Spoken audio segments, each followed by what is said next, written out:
नमस्कार मित्रांनो, योगकला चॅनलमध्ये आपले स्वागत आहे।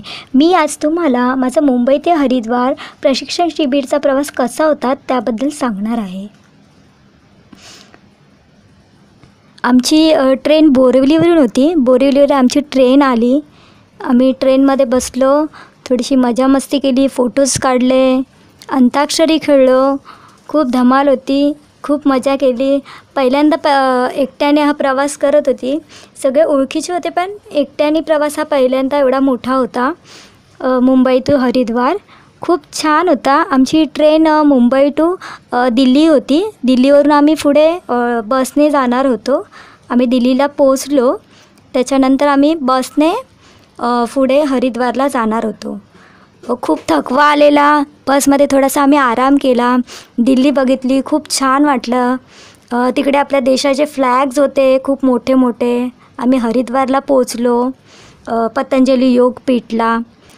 पतंजली योगपीठचं खूप मोठं असं प्रशस्त असं आयुर्वेदिक सगळ्या चिकित्सा होतात तिकडे। गुरुकुलम आहे, आचार्य कुलम आहे, आचार्य कॉलेज आहे, पतंजलीचं विश्वविद्यालय आहे, शिक्षा बोर्ड आहे। खूप अशा पतंजलीच्या वेगवेगळ्या अशा समित्या आहेत तिकडे। पतंजलीची महिलांसाठीची योग समिती आहे। खूप असं मोठं असं प्रशस्त असं हे आहे। आम्ही विश्वामित्रमध्ये थांबलो। वेगवेगळे असे सेक्शन आहे, विश्वामित्र, त्याच्यानंतर काश्यप, असे तिथे खूप प्रकारच्या चिकित्सा पद्धती होतात। त्या मी तुम्हाला पुढच्या व्हिडिओमध्ये नक्की दाखवेन। आम्ही रूमवर आलो। रूमवरती खूप अशी शांतता होती, खूप छान वाटलं। रूम पण खूप छान होत्या, सोयीसुविधा पण खूप छान होता। आम्हाला सकाळी उठून 4 वाजता योग भवनमध्ये जायचं होतं। मी योग भवनमध्ये आलो, खूप प्रॅक्टिस केली, खूप मस्त असं एवढं छान वाटलं ना या योग भवनमध्ये। म्हणजे 500च्या अधिक जास्तच लोक तिथे प्रशिक्षण घेऊ शकतात, प्रॅक्टिस करू शकतात। पहिल्यांदा असं एवढं मोठं म्हणजे योगाची परिभाषाच बदलेल तिकडे जाऊन, असं एकदम छान वाटत होतं।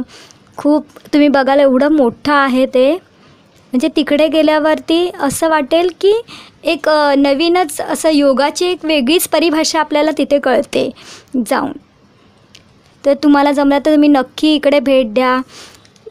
छानशा अशा चिकित्सा इकडे होतात, प्रशिक्षण दिलं जातं। आम्हाला दुसऱ्या दिवशी समृद्धीग्रामला जायचं होतं, त्याच्यामुळे आम्ही इकडे थोडासा योगा केला, थोडीशी प्रॅक्टिस केली। इकडे सगळी सोय होती आमच्यासाठी।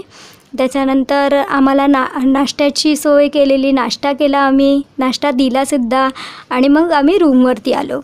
पुढचा व्हिडिओ माझा समृद्धीग्रामचा असेल, तो पाहण्यासाठी व्हिडिओला लाईक करा, शेअर करा, सबस्क्राईब करा। धन्यवाद।